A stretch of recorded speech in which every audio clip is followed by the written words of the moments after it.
Afternoon, everybody. I'm Russ Harrison, Director of Government Relations for IEEE-USA.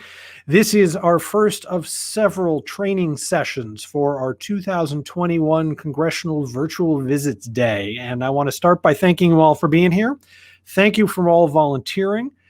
This is an exciting event that should be a lot of fun, should be very powerful, make a very powerful statement to Washington. So I am grateful for your willingness to help and willingness to participate. A couple notes before we get started. Excuse me. This is not the best way to do these training sessions. Unfortunately, because of the way the technology works, I can't see you while I'm talking to you, and I can't see the chat.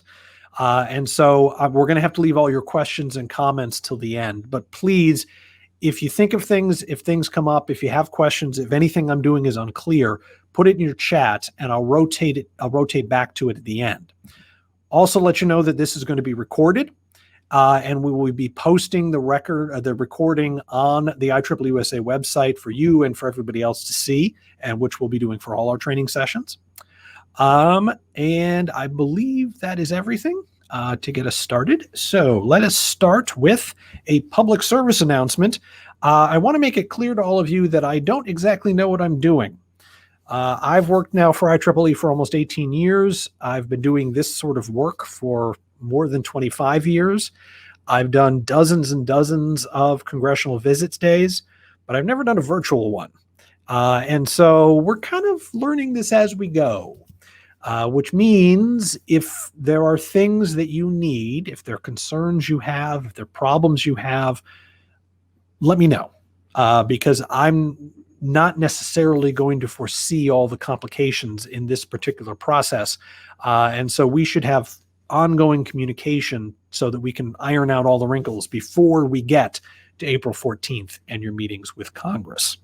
Having said that, the state of our CvD at the moment, we have 174 participants from across the United States in 39 different states, representing 128 different congressional districts. Now, for those of you who saw my legislative update a couple hours ago, you'll note that the numbers are different. That's because we've had a couple extra people added, and so our numbers keep ticking up. We are currently scheduled, well, we're hoping to have 206 individual congressional meetings, meaning we will be meeting with 47% of Congress. That's just insane, folks. That is amazing. We didn't do a tremendous amount of publicity for this event, but you guys stepped up. You all volunteered. You found friends. You found colleagues. You found other people in IEEE to help out. And as a result, we have a tremendous event being organized here.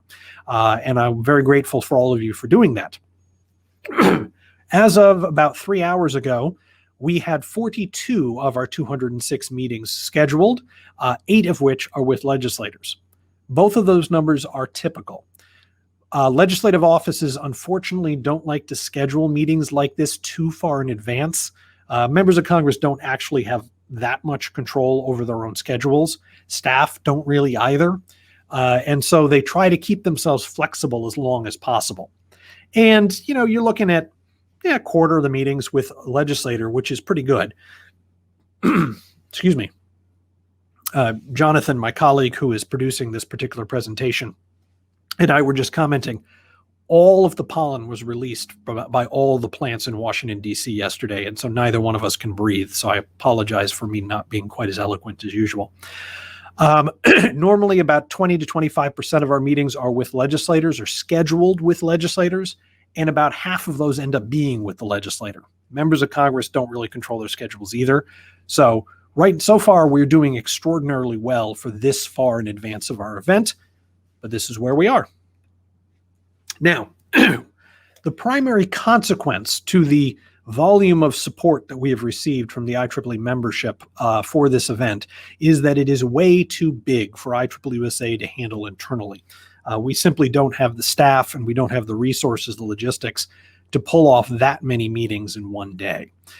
IEEE-USA has therefore contracted with Soapbox Consulting, which is one of the premier grassroots consulting agencies in Washington, D.C., and Soapbox will be handling all of the logistics for your meetings. I've worked with Soapbox for well over 20 years. Chris Cush, the founder of Soapbox, and I met back in the 90s, and I've worked with him on and off ever since.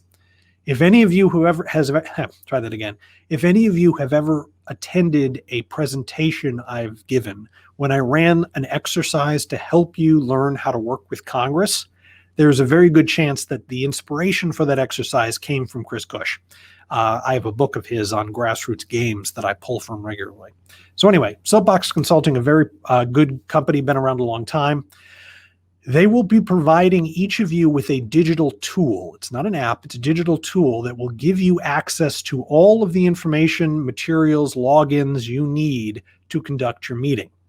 You will use that tool to get your individual schedules, to get your team schedules, and we'll talk about the details in a minute, and the contact information for the staff you're meeting with, the name and their title in particular.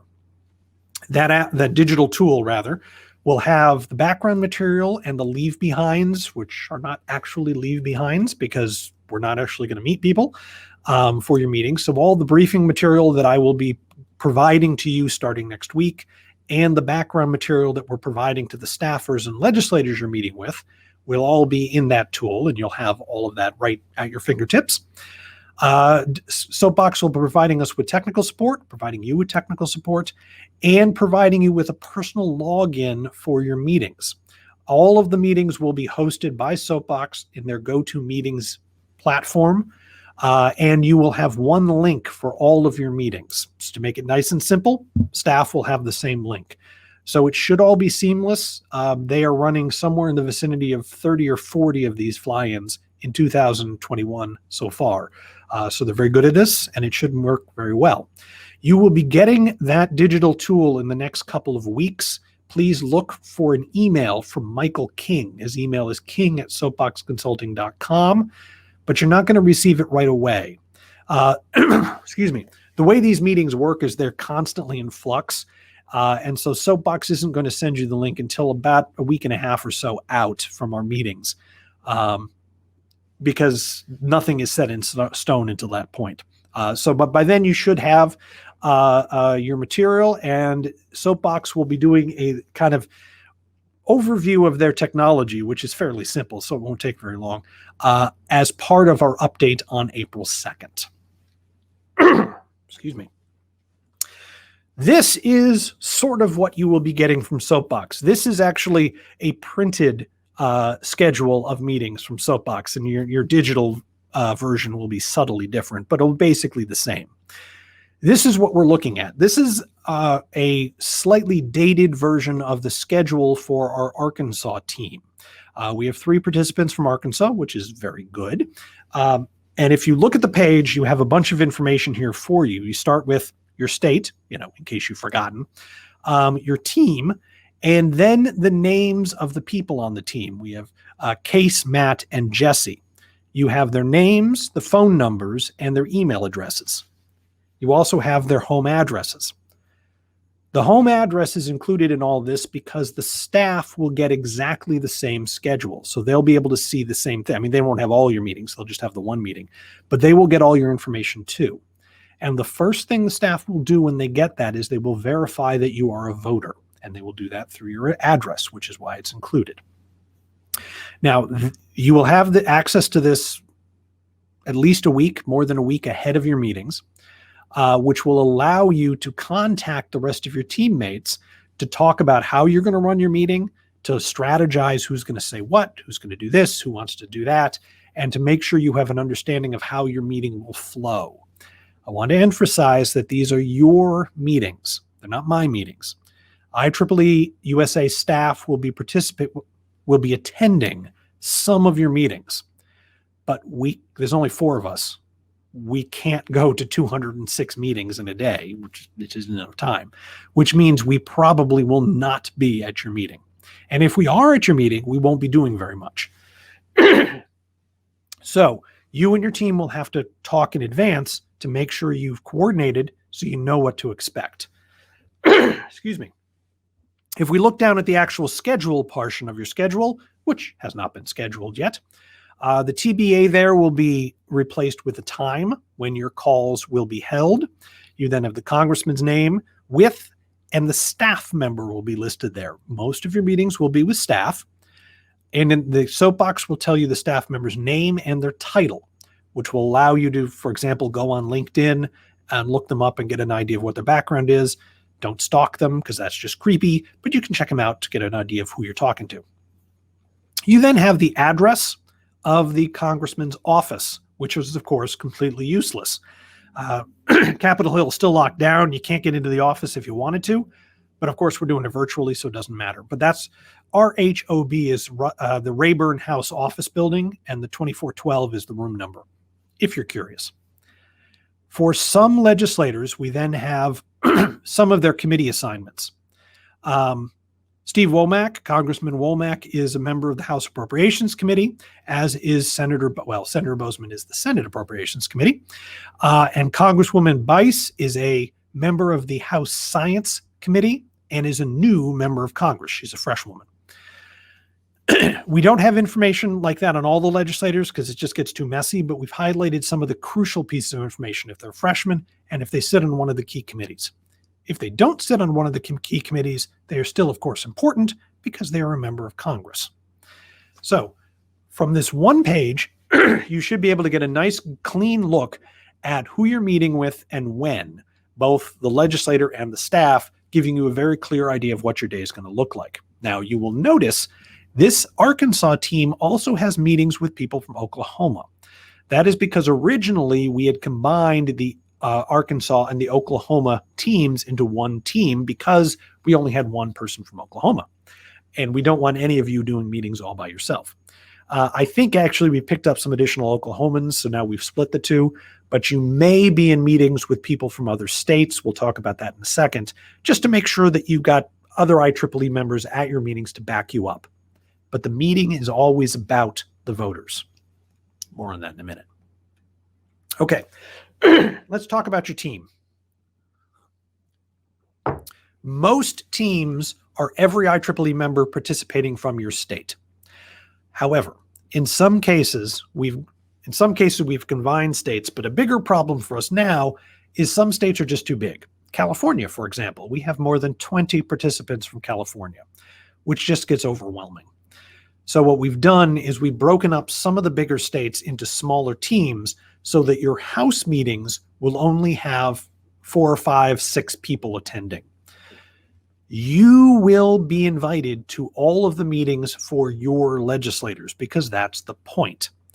You will, of course, everybody from your state will be invited to the Senate meetings. So there's 23 people from California and 3 different teams. All 3 of those teams will be at the same call with your senators because you're all voters. But we're not going to invite 23 Californians to go to all House meetings from California because there's not enough time. Some of the meetings overlap. And it just kind of gets overwhelming to have that many people on a video call. So in some cases, you'll be broken up for the House meetings. The rule is this. You have to attend all of the meetings for people you vote for. And the reason for that is because that is what we have promised the legislators. That's why they're doing this. We have told them that these specific voters from their district or state will be meeting with you at 11:30 on April 14th. We need to have you there. Now, if you're on a team where you're not the voter for another for a legislative meeting, if the meeting is for another team member, we encourage you to attend. But if you have another meeting, you have something else going on, that's not that big a deal. The idea here is that you will be backing up your colleagues, helping them through the meeting. If they get stuck, if they forget something, you can help them out, and adding additional color to the meeting. You could participate and be part of it, but the meeting is about the voter. And so if you can't attend a team meeting for someone you don't vote for, that's okay. But you got to be there if you're voting. So what are your meetings going to look like? And in some way, we're a little unclear because, like I said, I've never done these before. But talking to some other people that have done them, having done a number of legislative calls like this just by myself, we have some idea of what it's going to look like. Start out with introductions. Very important. Legislative staff's going to want to know who's on the call, but these are not comprehensive introductions like you would give at the beginning of a presentation at a technical conference. You want to be short, quick, to the point. 3 pieces of information, and that's it, should be conveyed in your introduction. Your name, that's kind of important. What you do, and this isn't a comprehensive recitation of your resume. You want to quickly, in a sentence or 2, summarize what it is that you do professionally, and then move on. I'm a cybersecurity expert that works with a local utility. That's it. Remember, the people you're talking to are not engineers. If you give them a comprehensive explanation of what you do for a living, they're not going to understand you. So keep it short, keep it direct, and then move on. The last and most important piece of information you need to convey in your introduction is the part that most IEEE members actually miss, and that is your location. You want to tell them where you live. And the reason you want to tell them that is because most political people think in geographic terms. And every member of Congress has a mental map of their district or state.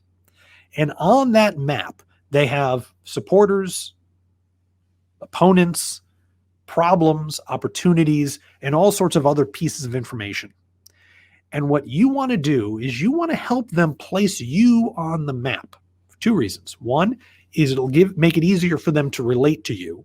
Oh, you're from Clarksville? Well, I know the mayor of Clarksville. He and I had lunch a couple weeks ago. He was telling me, and it gives them a way to connect with you, which is what they want and what you want. Also, it'll make it easier to remember you because they tend to think geographically. If you can get yourself put on that map, it's more likely that they'll remember your name and remember your conversation. So, very quickly, introductions. Hi, my name is Russ Harrison. I represent the Institute of Electrical Electronics Engineers, the world's largest technical professional society, and live in Manassas, Virginia. That's it. You're done. For those of you in big states, Virginia, Colorado, California, Texas, you're going to have to keep your introduction shorter when you're meeting with your senators. If you got 20 people in the meeting, you're going to have to take less than a minute to introduce yourself, or that's all you're going to do. So keep it short. Hey, I'm Russ Harrison. I'm a professional lobbyist from Manassas. That's it. Move on. Remember, the introductions are important, but they are not the important part of the meeting. 3-4 minutes is all you got for this. Then you're going to go into your pitch. What are we here to talk about? And the details of your pitch are what we're going to talk about on the next call. This call, I'm going through logistics and kind of what you can expect and how we're going to run this. We're going to talk about what exactly you're going to say on the next call on April 2nd. And we may do subsequent calls after that. But the next part of your meeting, you're going to talk about kind of the point. We're talking about the importance of strategic investments in technology. That's the phrase we want to remember, strategic investments in technology. 1 or 2 reasons why this is important to the country. Again, by 1 or 2 points, I mean 1 or 2 sentences. And then you're going to talk about your district. You're going to talk about your family. You're going to talk about your neighborhood, your company, your state. You're going to take it local. The reason you're going to do this is it's important your legislators understand why our issues matter to the entire country. Because members of Congress care about the entire country. But they don't really. They really care about the people who vote for them because they really just want to keep their jobs. I can go in and talk to any member of Congress about why investing in technology research is important to the country. And I have. That's what your staff here in Washington do all the time. But I can't tell them why investing in basic research is important to Southwestern Georgia. I can't tell them why it is important to a company in Michigan. You can. And that's why these meetings are so powerful. You have information about your local town, your local community, your local businesses, your local family, your local friends and acquaintances that I can't have. And that information about your local community is absolutely gold to a politician. And so when you're talking about the big issue, the issue we're here to talk about, you want the 2 points. This is why strategic investments in technology is important. Boom, boom. And let me tell you about Morrison, Utah. I don't even know if that's a place. Let me tell you about what our local school district is doing on STEM. Let me tell you about this startup in our community and why this matters to them. Those little anecdotal stories, those little local pieces of color are incredibly valuable and incredibly powerful. Note about this section. The basic pitch that we're making to Congress is that strategic investments in technology are important to the country. That is not a terribly controversial statement. Most legislators and most staff are more than happy to agree with you on that. They buy into it, which means this part of the talk is important, but it is not as important as you think it is because they are already prone to agree with us. So you don't have to spend as much time here as you think you do. More on that in a minute. Once you're done with the basic pitch comes the most important part of your meeting, the ask. This is when you tell the legislator 3-4 things you want him or her to do for you. Now, this seems obvious and easy, but it is in fact not. The reason it's not is that you, having done a lot of these meetings with people, both IEEE and non-IEEE meeting people, you want to see this as a social meeting. It's a get to know you meeting. It's a building a relationship meeting, which it is, but it's not primarily that. It is primarily a business meeting. The staff is there to get to know you, but more importantly, the staff is coming to this meeting to find out what it is that you want. And to do that, you have to tell them, and you should tell them very bluntly and very directly. We want you to sponsor, support, and vote for the Endless Frontiers Act. That's what I want you to do, Congressman. Can you do that for me? Will you please do this? It feels off to a lot of people to be direct about that, but it's not. That's what the legislators want out of this meeting. It is also easy to get caught up in a conversation. Politicians are fantastic at conversation. Conversationalists, that's the word I'm looking for. They're very good at making you feel relaxed and having a discussion with you about life. And it's easy to get caught up in those discussions and forget the reason you're there. It's also very easy to lay out a very ironclad case for why strategic investments in technology are important, and then kind of assume the politician will know what to do with that. They won't. So we want to do our asks. We want to be very specific and direct. And we want the asks to be made by a voter. And that's pretty important. We want a voter to lead off the meeting. The first person to speak should be a voter. And we want a voter to make the asks at the end. Non-voters who happen to be there backing up their ally, their friends, their colleagues, can do the pieces in the middle. That's perfectly fine. But the voter has to start and stop because the meeting is, at the end of the day, about the voter. Once you've made your asks, answer questions, talk, have a dialogue, talk about your kids, talk about the local sports teams, whatever you want, as long as it is the member or the staffer who is leading that conversation. In other words, once you've made your asks, you're done. And you don't want to take up any more of the legislators' time unless they want you to. And they may want to talk. They might want to ask you other questions. There may be other issues they want your input on, which is perfectly fine. And as long as they are doing the asking, you should keep talking. But once they stop doing the asking, you should go away. Your entire meeting should take about 20 minutes. A little more, a little less, but about 20 minutes. That's not very long. Members of Congress are very busy. Staff are very busy. They have dozens of these meetings they're supposed to do every week, several every day. They don't have time to just sit and talk.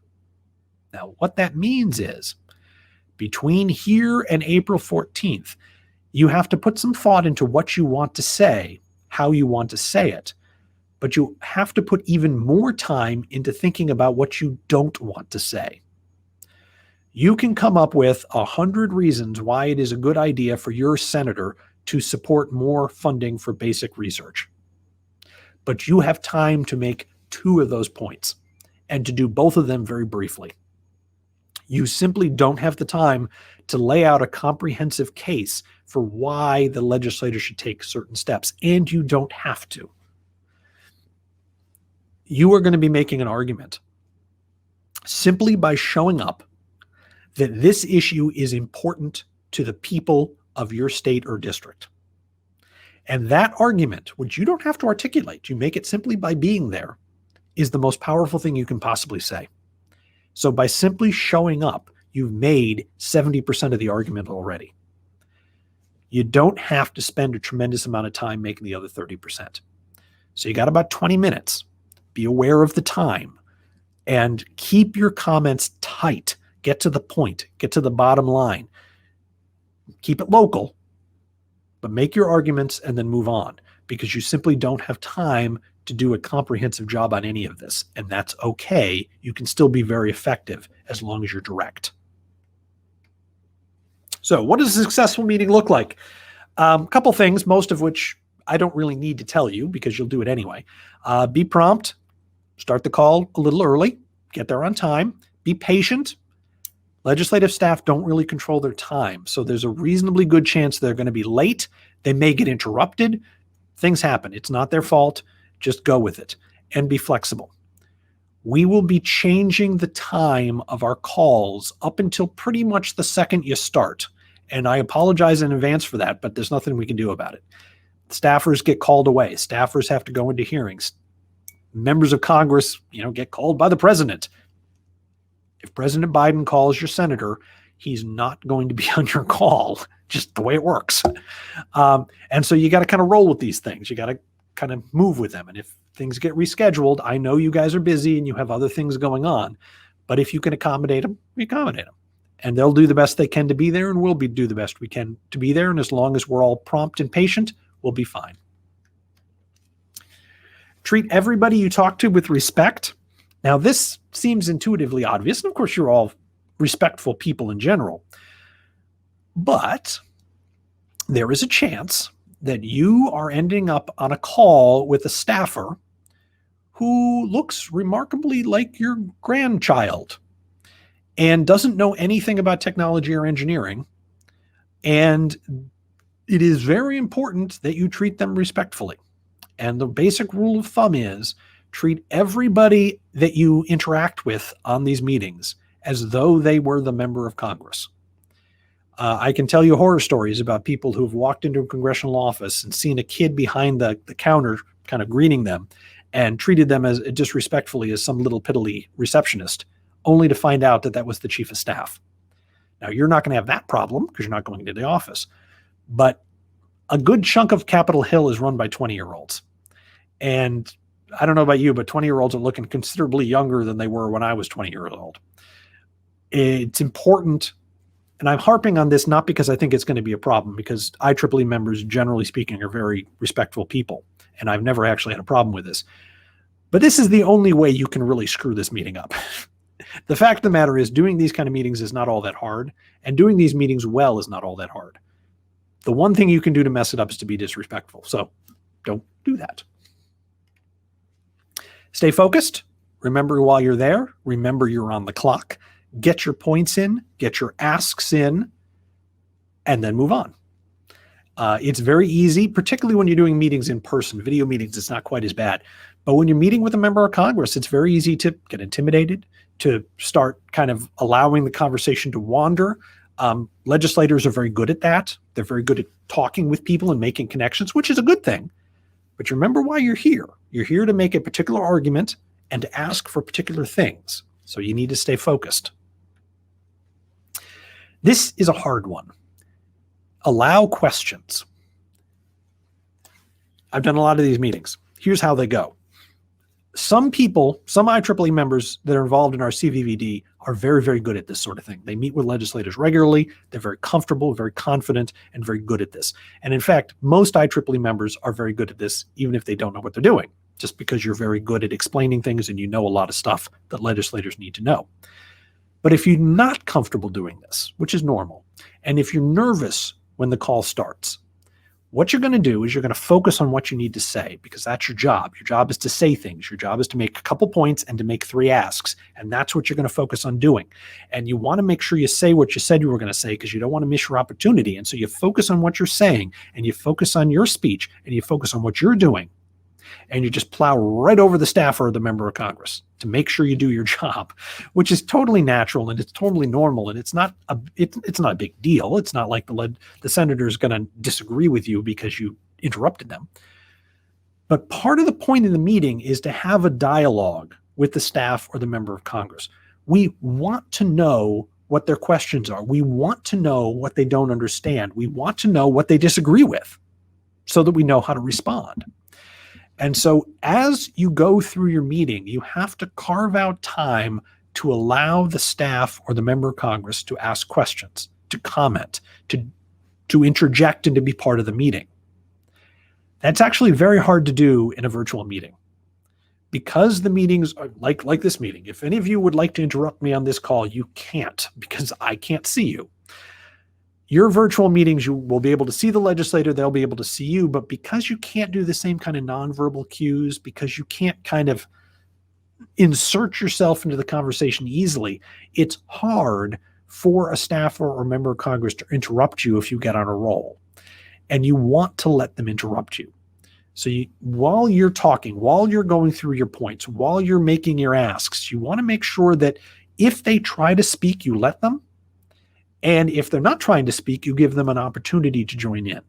They might not, but if they do, we want to hear what they have to say. And that's going to take a certain amount of effort to work correctly. Respond honestly. If a legislator asks you a question, that is a good thing. If you do not know the answer, that is an okay thing. The answer to a question that you do not know the answer to is, I don't know, I'll find out. And that's a perfectly fine answer. You can then come back to me after your meeting or one of the other IEEE-USA staffers and say, hey, Russ, Congressman asked me this. What is he talking about? And I will give you an answer, and you will pass it back on to the Congressman as you promised. What we don't want to do is we don't want to guess. We don't want to make things up. And we don't want to exaggerate. This is about building trust between you and your legislator. Once we establish that trust, it's a very powerful thing. But as you all know, trust is a very easy thing to lose. So I don't know. I'll find out. I'm not sure. All perfectly acceptable answers to questions. Be helpful. The legislator asks for information. Say, gee, I'd really like to know more about this, more about that. Offer to find out. That's what we're here for if it's something you don't know how to find. Some of our members in the past have been asked to, for example, brief congressional staff on a particular technology. Can you explain 5G to me? Well, if you can't explain 5G, I know I can't do it, but I know members who can do it. And so their opportunities may come up to do stuff like that, and we can set those up for some other time with experts to help them with whatever they need help with.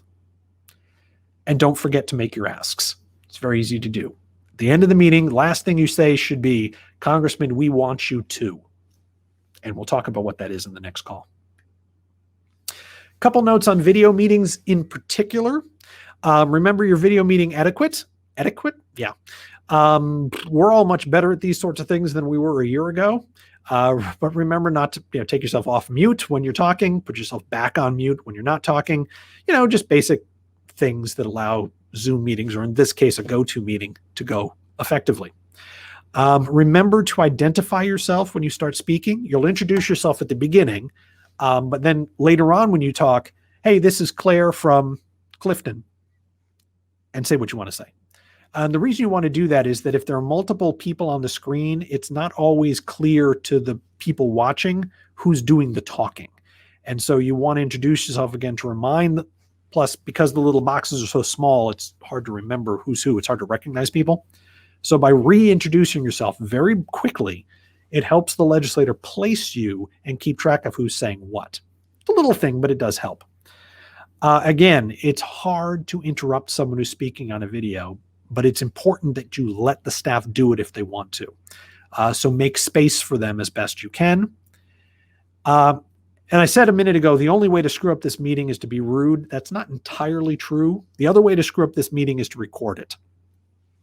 Legislators, and especially legislative staff, are terrified that one of their meetings is going to end up on the internet. And even worse, someone is going to take a recording of one of their meetings, fiddle with it, move things around so they end up saying something stupid, and then it shows up on the internet. The etiquette on this is you do not record these meetings. They're private conversations between you and the legislator. We don't do screen captures. We don't record who's talking. You can take notes. That's perfectly fine. But we don't record them. That makes staff very nervous, and we just don't do it. The key to success is not the data. It is not your eloquence. It is not how persuasive you are. The key to success is, well, first of all, is showing up, which is the most important thing, which good. You guys are already well on the way to doing that. But actually, it's the local hooks, the local stories, the local connections, the explanation on how a particular research project will impact the community, talking about how a company used federally funded research to create a new product that allowed them to hire 3 new people. I can tell them stories about how a particular research project ended up creating 1 million jobs across the United States. That's interesting. You can tell them how it created 3 jobs in your district. That's essential. Those local stories about what's going on in the community and how the community is coping with the current situation is gold. And the more of that you can provide to them, the better. So you're not talking nationally. You mention national stuff if you want, national statistics, all well and good, but you want to talk local as much as you possibly can. Quick overview of our training schedule. Today is March 19th. We're doing how to conduct our meetings and kind of the logistics. Starting in the middle of next week, I'm going to start sending you briefing materials, background papers on the various pieces of our meeting, the issues we want you to talk about, and the start of background material that will be provided to the staffers. We will be editing, amending, updating those documents as we approach the 14th, but I want to start getting you some information next week so you can start thinking about it and doing your own research if you want to.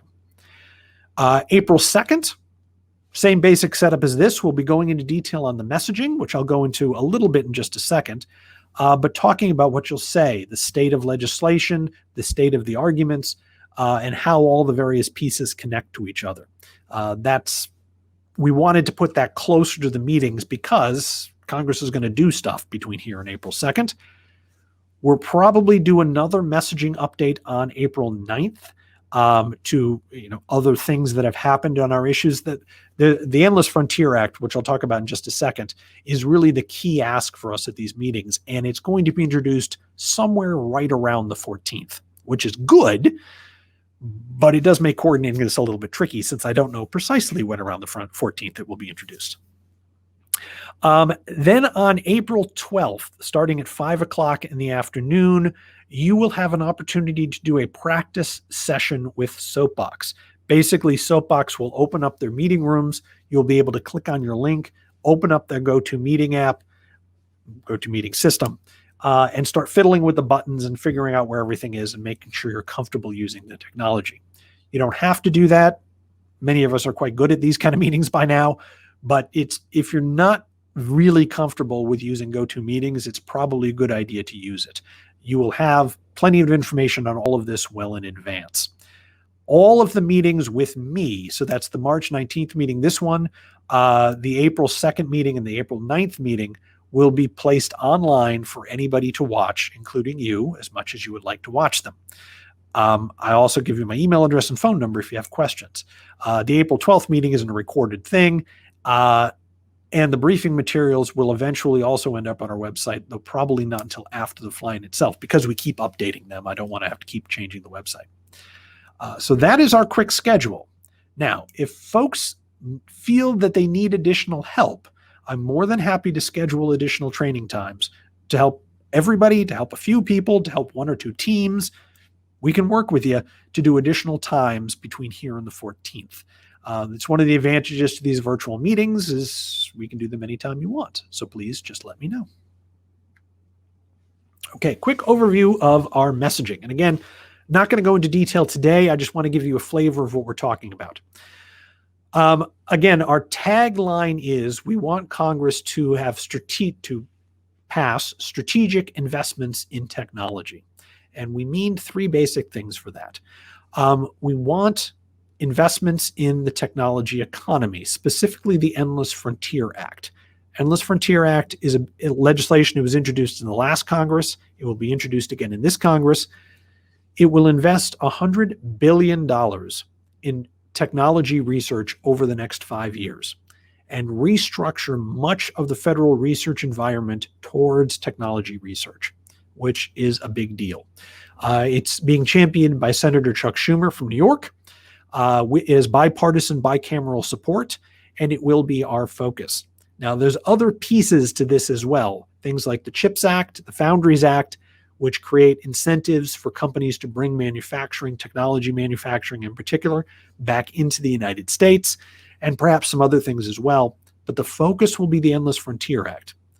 There are at the moment about 14 or 15 different pieces of legislation in Congress calling on the government to invest in technology. We're focusing on the Endless Frontier Act because it has bipartisan, bicameral support. It is the biggest, and it's being championed by Senator Chuck Schumer.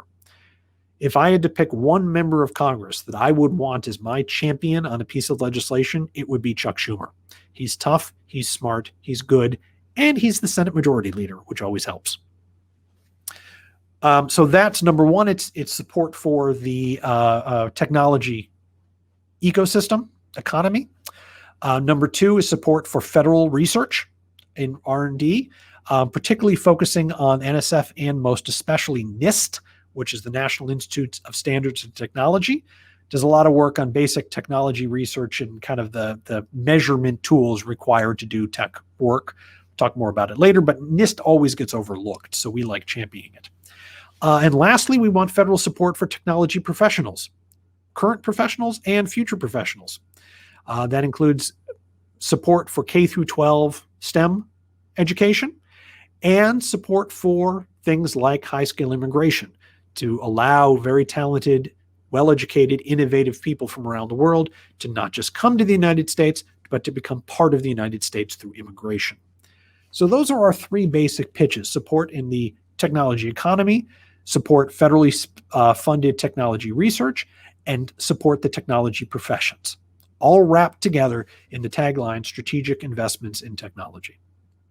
That's what we're going to be focusing on. There's a lot of stuff under there that you can focus on. You can't, in 20 minutes, you can't have a reasonable conversation about any of those three things. So you're going to have to skip around, which allows you to focus on the stuff that you personally find to be the most important. We'll pick this up on April 2nd. That is the quick overview of what's going to happen in our fly-in, how the meetings are going to be run, and what you can expect. April 2nd, like I said, we'll go into details on the exact asks, the legislation, and all that, which is a little more complicated. But I wanted to get you started early. Again, my name is Russ Harrison. You should all feel free to reach out to me anytime you have questions or concerns about what it is that we're doing and what it is that you're going to be doing at the CvVD. My email address is r.t.harrison@ieee.org. My direct phone line is 202-530-8326. That will go directly to my cell phone. And please feel free to reach out anytime. And with that, I'm going to turn off my screen here so I can see the chat again. And if you have any questions, please feel free to ask. And we have a bunch of questions scrolling all the way up to the top. Oh, a bunch of people saying you're online, which is fantastic.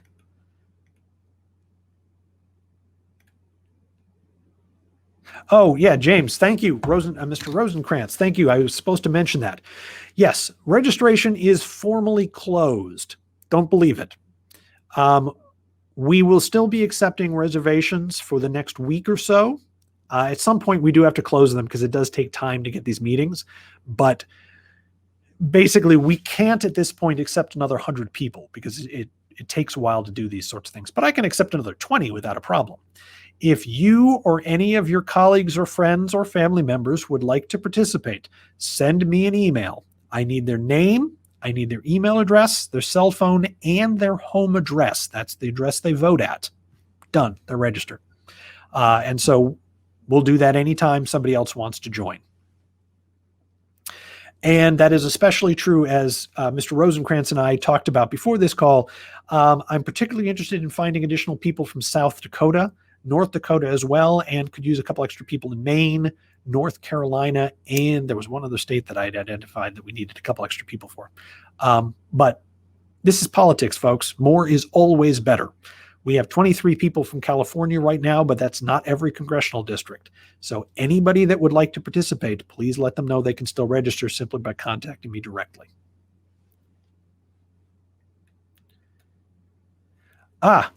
Miss Manish Verma, good question. Very important question. I talk about the importance of voters, which this is about. But some of our participants aren't technically voters yet because they're not Americans yet, which is fine. Two things. One, legislators, first of all, they're interested in talking to you, actually, whether you're a voter or not, because as engineers, as technologists, you know stuff. And you know stuff that your legislators need to know. You know things about cybersecurity. You know things about alternative energy. You know things about whatever it is that your legislators cares about, cryptocurrency or whatever. So, Manish, as an engineer, you have important stuff to tell the legislators. More importantly, while you may not be a voter, if you have a green card, the legislator is going to assume that you will be a voter sooner or later. And so they might as well start being nice to you now. What we have found in past meetings and in talking to staffers is they don't see non-citizens who live in their district dramatically different than citizens who live in their district. And so for the purposes of our CvVD, we will treat you exactly like a voter. You should be honest about your status. I'm a green card holder. I'm hoping to get my citizenship in a few years, but this is where I am now. You don't have to go into a lot of detail if you don't want to, but you don't have to pretend you're a voter. But you should be able to participate and be a part of these meetings just as if you were. Jim, which I assume is Jim Isaac, Jim from New Hampshire, you will get a sense of what legislation is in play at the April 2nd meeting. At the moment, most of the legislation we're going to be talking about is not in play. It's not there yet. The Endless Frontier Act hasn't been introduced. The budget hasn't been introduced. There is an immigration bill moving, but it's not the one that's going to actually eventually become law, if anything becomes law. And so we don't have a lot of details to talk about yet, but we do know what's coming. And so even if it hasn't been introduced yet, we will still be talking about it. Actually, you're going to be in Congress, as I think I mentioned a minute ago, basically exactly when the Endless Frontier Act should be dropped, when it should be formally introduced, which is the perfect time to start talking about it. So the timing of this is actually working out to be really well, but not quite yet. Upcar, I don't actually know how many first-timers there are. I haven't done the analysis yet. Frankly, we're getting names in so quickly, I've barely been able to keep up with just the total count. But we'll do a look at that. We have a couple regional leaders on this call.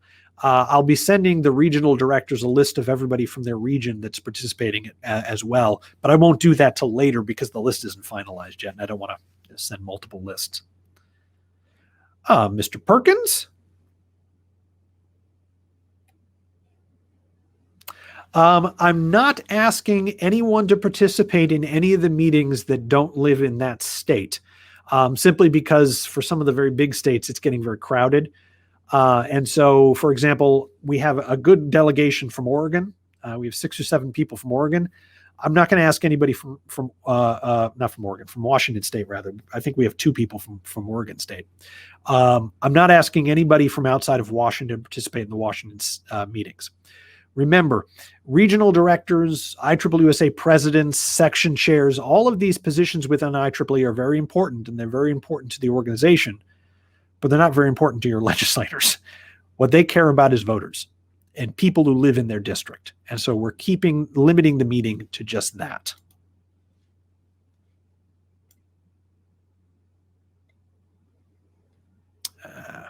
Sorry, I just skipped all the way down to the bottom. Step going down. Which states have multiple teams? I can't give you a comprehensive list yet. Christine, unfortunately, about half of our members registered in the last probably 10 days, so I really haven't done an analysis. I can tell you that Washington State has multiple lists, Colorado, Virginia, Maryland, Texas. California has a ton. New York, off the top of my head, I think those are the only ones with multiple lists, but I will have to double check. But Christina, I will send that information out in the next update, and you'll all find out soon when you get your lists anyway. Yeah, AB5 is a tough one. And I don't want to go into a lot of detail on that in this call because it would take me half an hour to explain the thing. AB5 is a California state law, and Mr. Capistrano, the problem there is that in Washington, we're not worried about AB5. We're worried about the PRO Act, which is AB5, but it's a national law. And that was just passed by the House and went to the Senate, although the early returns from the Senate are that they're not going to take it very seriously, and it doesn't have a particularly good chance of passing. If you would like to have a conversation offline about that, I would be happy to do that with you.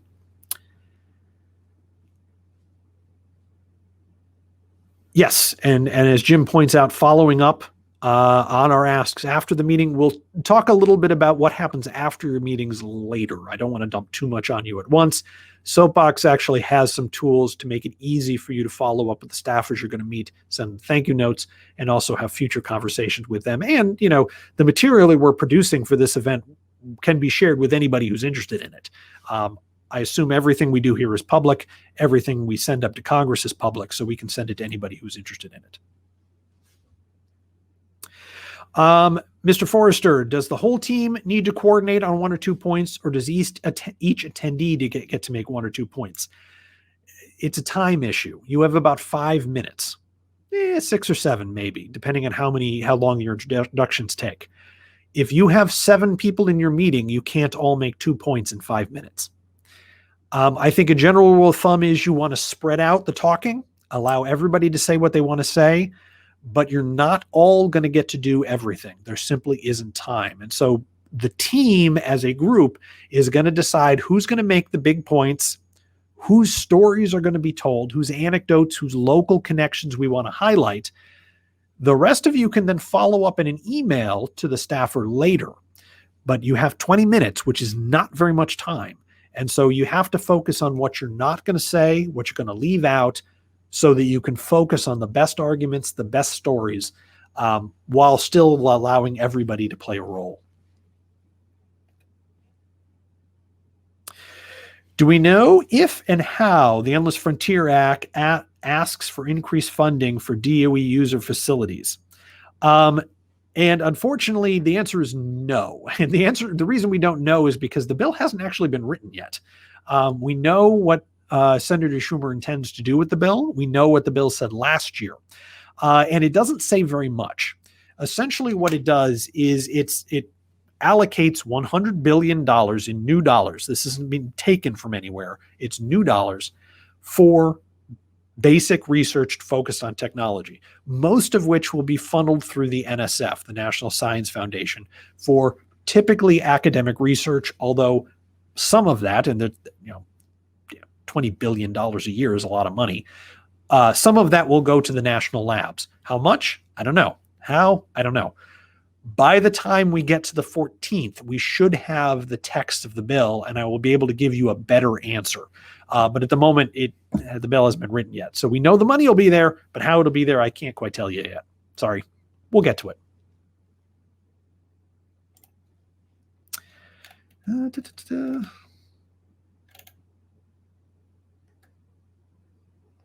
Andrew's question. Andrew's question about does everybody get to make a point? It's a tough one, and everybody wants to talk, and I want to let you all talk, but you just don't have time. And you have to get to your asks. You have to let the staff ask you questions and get to the things they want to talk about. And they're just too busy to spend an hour with you. So you got to keep it tight, which, by the way, is why it's a good idea to follow up later in the year with a second meeting, which you can do. You can't do another meeting the next week, but another meeting in June, another meeting in July, another meeting in September, perfectly acceptable. So there's other opportunities, but for this limited opportunity, we have to limit what we're going to do. David, this entire presentation is being recorded and will be placed in its entirety on our website for other people to listen to. I'm more than happy to send out the slides if that would be helpful. Actually, that's a good idea. I should do that. Yep, Don. Don Heary is one of our veterans for these sort of meetings. Always thank people. We're going to talk more about the after meeting stuff later in another presentation. But yes, you should always send thank you notes, thank you emails, and follow up on anything that you talk about later on with the staff. This is about building a relationship with the staff, which requires ongoing communication. If our company has a government affairs department, would it be good practice to meet with them first? I'm going to let that entirely up to you. And I'm going to do that with some caution. Certainly, if you want to work with your company's government affairs team, that's perfectly acceptable. I mean, we want you on good terms with your boss. That's a good thing. However, you are not meeting as a representative of your company. You are not meeting as a representative of IEEE. You are there as nothing more than a voter, an individual with something to say, and you are speaking for no one on behalf of no one other than yourself. And that's a good thing because voters are the most powerful voice on Capitol Hill. And so if you want to touch base with your company's government affairs department, tell them what you're up to. That's perfectly fine. If they want to give you some pointers, that's fine. Don't let them hijack our meeting because their agenda isn't the same as ours. But certainly have that conversation, but you're not speaking for them. You're speaking for you.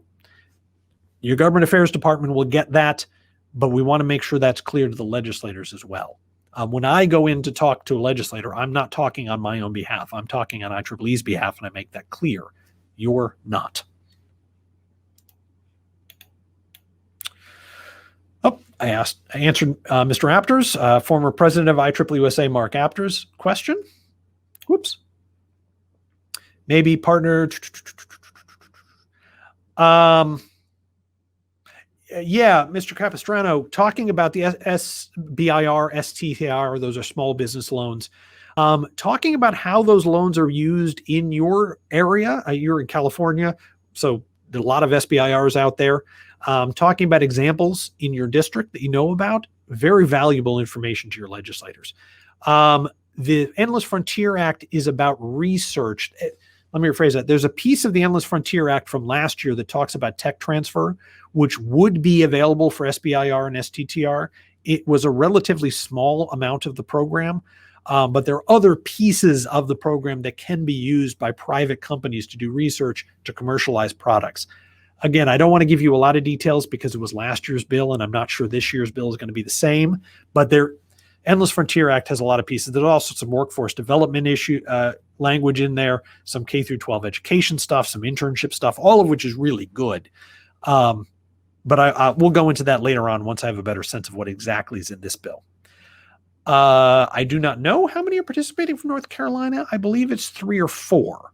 But again, our list keeps getting bigger, so there could be a couple more than that. If you have friends that would like to come with you, please let me know. You will get your team lists in a couple weeks because there is so much flux in both the list of attendees and when our meetings are. The team lists won't come out until a week or so before your meetings.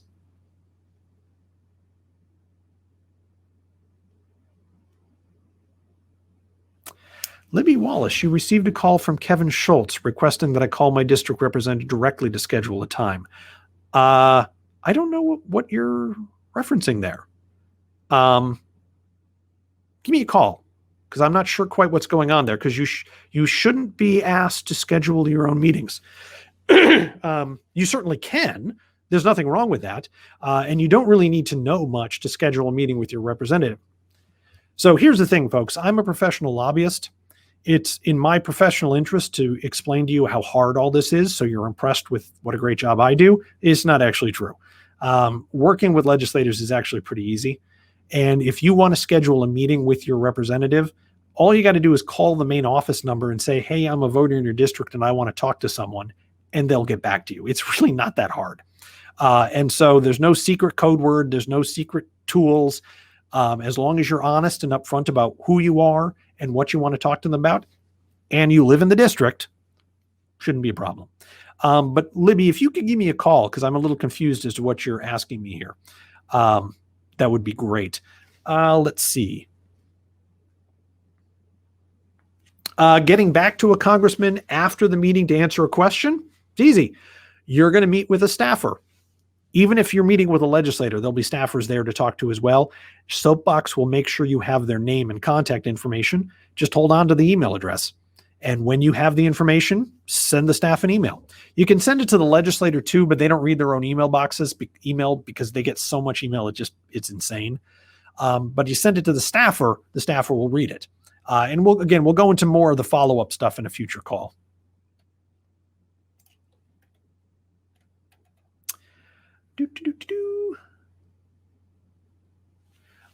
David Awad is asking, do these kind of initial meetings lead to being contacted for technical questions in the future? And the answer is yes, but not very often. It does happen with IEEE members more than most groups, because you guys have specialized knowledge that they need to have. But the reality for most congressional staff is that they are simply so busy and they have so many people talking to them all the time that they don't have time to go out and find people. It happens, but it doesn't happen all that often. If you want them to contact you, let me rephrase that. If you want to provide them with ongoing technical advice, and if you want to encourage them to contact you, the way you do it is you go back to them. You're going to have a meeting. You're going to ask them for things. Go back to them in a week or so and say, hey, listen, or, a couple weeks, depending on what it is you're talking about. We talked about the Endless Frontier Act. Do you have any updates? You had asked me about the Texas power grid and what happened down here. Here's a little bit that I've learned, a couple bullet points. Here's a link to a report if you want more information. If they ask questions, and this is why it's so important to give them space to ask questions, providing them with additional information, short, easy to consume information down the line, is a way of encouraging them to see you as a resource. You're not going to do it on one call, because they have so many of these meetings and so many calls, it becomes a blur. But if you do that over time and are an easy person to work with and provide reliable information, then they'll get more comfortable with coming back to you. Yes. Richard, yes, you can offer to meet with them. Yes, you can offer to meet with them in Washington. Yes, you absolutely should offer to meet with them in the local district. Every member of Congress and senator has one or more local offices. The primary purpose of that office is to facilitate meetings with local voters, and you should definitely do that. I was hoping you could do that for this meeting, but you can't. So some point down the line when we're meeting again, you should definitely do that. And again, we'll talk more about that in a future meeting. And that is all the questions I see. You have my email on the screen. You have my phone number on the screen. This update will be put on the website. Jonathan will try to get it done today, but it might be Monday because I don't want to make him work over the weekend. But it'll be up shortly. Feel free to reach out if you have more questions. I will email the slides to you probably on Monday when I update you whatever has happened over the weekend. Thank you again for volunteering to do this. This is the single most powerful statement we can send to Washington, D.C. about our issues. It is the single best way we have to influence Congress. And the only reason it is the most powerful tool we have is because of your participation. Thank you all for doing this. Thank you all for joining me. I am absolutely thrilled to have an opportunity to work with you. Thank you.